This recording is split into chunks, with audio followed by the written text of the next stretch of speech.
Y'all watch this, come back and I'll discuss it, and then we'll talk about it. Either directly or indirectly, this is the message that I was raised with growing up. Y'all know me, Miss Aisha, licensed therapist, 100% Gen X, Trent, New Jersey. I was raised with the narrative that life is harder for Black men, that they face discrimination that me as a Black woman, I don't face, that they are denied jobs, they are denied access to resources, they are denied loans, they are denied opportunities that I have as a Black woman because I'm not seen as threatening, right?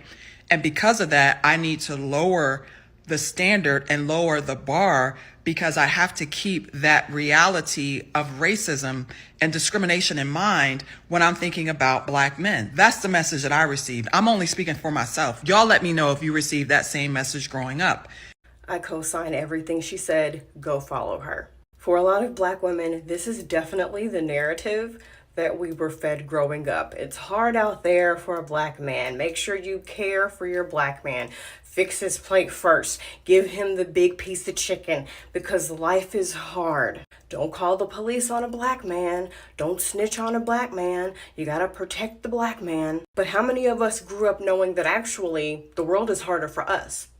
And we're the most disrespected demographic people in the world, Black women. And even more so, we learned that Black men were a part of the disrespecting of us. I'll never forget back when I was married to my abusive ex-husband. He had choked me and I called the police on him. And I remember his mom yelling at me saying, "You never called the police on a Black man." Now here's the thing. That Black man knew he was Black when he was committing the crime against you. Oh, so now you mistreat me and now I'm supposed to consider you and all the stuff you go through? We risk getting arrested and hurt to protest for violence against Black men. But as soon as one of us is violated or hurt, I wonder what she did to deserve it. Well, I heard that she was lying about it. I heard that it was a skit. I heard she was kind of egging him on and taunting and teasing him. She was lying. She probably did something to deserve it. Who's standing up for and putting together a protest for us? Black women, we do the work. We put the committees together, the time and the places, and we do all these protests. And then when it's us who needs the support and the help, we're met with questions and skepticism. And don't get me wrong, you can love whomever you want to love, whatever race, sex, religion, whoever you want to love. But a lot of these Black men are preferring to date other races because of this assumption that they are more submissive and somehow better than we are. Statistically, I think that from what I've seen, Black men who marry interracially have the highest divorce rate out of all interracial mixes. A lot of these white women are not submissive and they will divorce your ass. And a lot of these foreign women, once they get their citizenship or run you dry of all your money, they will also leave your ass. Or once they see you're a bum, they'll leave your ass too. And there's this misconception that Black women aren't submissive. And a lot of us are, unfortunately, to our detriment as we look at the numbers of statistics of domestic abuse and us getting murdered. We're higher than any other race in those statistics, including the statistic of contracting HIV. In my lifetime, and even me at one point, I have seen Black women just give and give and give and give until they are a hollow shell of a person, until they have nothing left, and then they will get back up and give some more. Back in the slave days, us Black women were the caretakers of the master's children. We were getting raped and abused by the masters and by the masters' wives and by their children, and we were expected to get up and still take care of everything.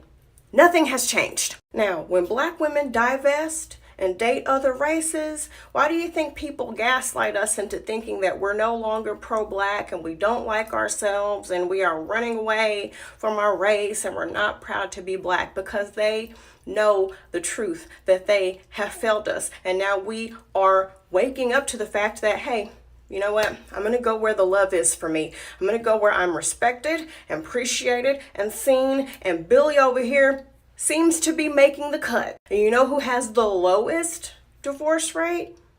Black women and white men. We have the lowest divorce rate when it comes to interracial couples because we got the juice, y'all. If black men were smart, they would see the power within us. They would see that we were the blueprint and we could join forces and really change things for the better.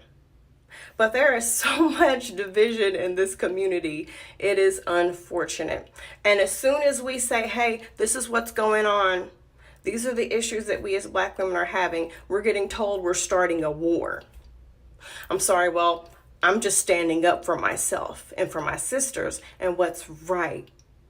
It's not a war if I am the one being victimized and I am asking you to stop doing it. That's called accountability. But accountability feels like an attack for people who are too stupid to lean into it and to grow and do better. I posted a video not too long ago of a compilation of women getting married and their grooms are smashing cakes into their faces. I really didn't catch the fact that it was all white people. And black women are like, did y'all notice what they all have in common? It wouldn't be us. Black women don't put up with that shit. And you know what? Hey, I totally get it. We're not going to get cake smashed in our faces. Our family's not going to allow that shit. But statistics say that we're getting abused the most.